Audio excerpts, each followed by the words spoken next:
welcome to the Tavern Chat Podcast. I am your host, Eric Tankar, bartender in the OSR, your main proprietor at the Tankar's Tavern blog. Discord server, media group, Facebook group, Twittering. The Instagram shit too, yeah, I guess. Whatevers. So, yesterday I talked about, a little bit about MegaDungeons, and I was actually asked pretty much, how do I decide what's a mega dungeon? I mean, listen, I think what is a mega dungeon is very much like what is OSR. To me, OSR, I guess on the purest level, is an old school game that is drawing upon the D&D roots.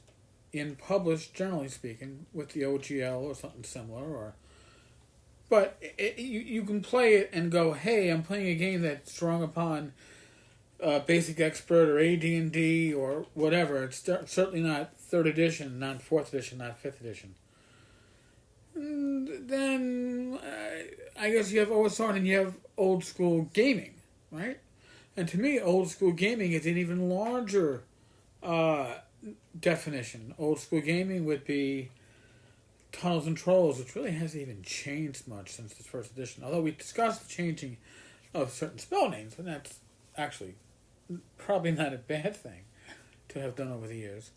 The early Rollmaster game, Warhammer Fantasy Roleplay 1st edition,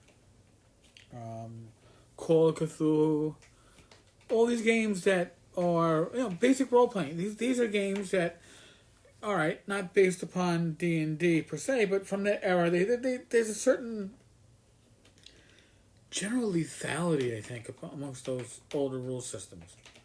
So, what does that mean when it comes to MegaDungeons? Well, yeah, like I said, I define MegaDungeons actually separately than I defined what would be like Funhouse dungeons. Now, a Funhouse dungeon can have aspects that overlap with a mega dungeon. They can be large, okay? They can be have different factions, because I think that a mega dungeon needs factions, it needs size, and it needs the ability to drop in, drop out. Right? You need to be able to facilitate an extremely long campaign, and it's got to be a dungeon where you can go, okay, got new PCs this week, so we're going to pick up what we did last week, but it's okay because it's a mega dungeon and it's made for drop in, drop out. Funhouse dungeons will share some or even all of those traits, but they got the whimsy. They got the wacky. Now, probably the first Funhouse dungeon that most people experienced, I didn't back in the day.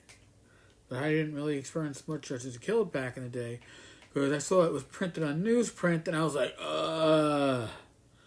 how am I going to buy something printed on newsprint? I mean, if I'm going to go third party, Mayfair Games, I mean, at least that's printed on real paper. But Teagle Manor. Now, I got to really experience Teagle Manor when Frog God licensed it and updated it and put out that huge fucking map that took up 4 shower curtains, and I got to run it. And I like Teagle. Do I run Teagle as it is? No, but I take the essence of Teagle, that funhouse, the undead family, and the spirits, and play with it, and go with it, and work on inspiration. Because I prefer to run, for the most part, low-level adventures. I think that they're more fun. As a DM, as a player. Now, if you didn't experience Teagle in your ute of gaming, in the earlier days of gaming, then probably you were like me, and your first Funhouse dungeon is the one that came close to turning you off to Funhouse dungeons for the rest of your life, and that was Castle Greyhawk. the infamous castle with the gummy bears and all that other fucking shit. Oh my god. See, a Funhouse dungeon has to be able to work without the whimsy. And Castle Greyhawk had nothing without the overwhelming whimsy and disrespect to the source material. How about that? But for the current generation, it would be Castle of the Old Archmage, Katma. For long-term readers of Ten Cars Tavern, I ran Katma for about a year and a half, monthly, with the B team, as I used to call it. And they had a blast. And I had a blast. Because as a Funhouse dungeon that worked on many levels as a mega dungeon, there were factions that the PCs could play off against each other. And at the same time, there was the Funhouse aspect. Look, there's Minions working signs up. I guess they're doing construction work over here. The players accepted it. They enjoyed it. And that's the whole thing about a Funhouse dungeon too. The whimsy has to be like the icing on the cake. It has to be a dungeon that works on its own. I think they all have to be large. They all have to border on, I guess, what would be a mega dungeon. Nigh infinite, but not quite. But the whimsy adds that extra dimension. But they still have to be able to work without the whimsy. There's some groups that just can't handle whimsy. And I think if you can't handle whimsy, Castle of the Mad Archmage, will work without it. I just personally think with most groups, it works better with the whimsy. And whereas you can run it straight, I think you lose a lot. Now, in a way, Katma is an example, though, I guess, of a mega dungeon because there have been expansions to it that have been published separately. So it is like a living dungeon.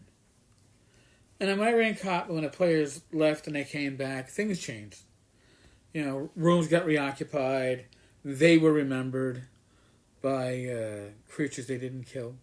Of course, my players like to kill. I mean, that's another whole other story. But I left out a Funhouse dungeon.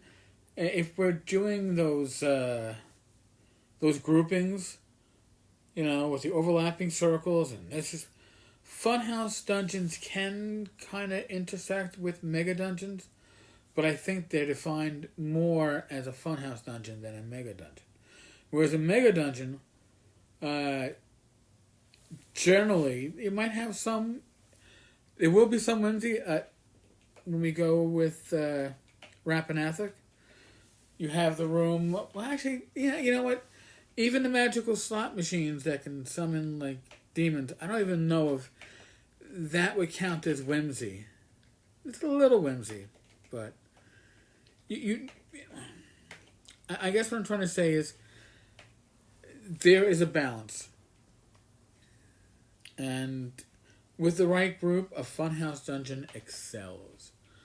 But you need to find the right group. Otherwise, I mean, I like Teagle Manor doesn't work without the whimsy. I think Katma can work without the whimsy.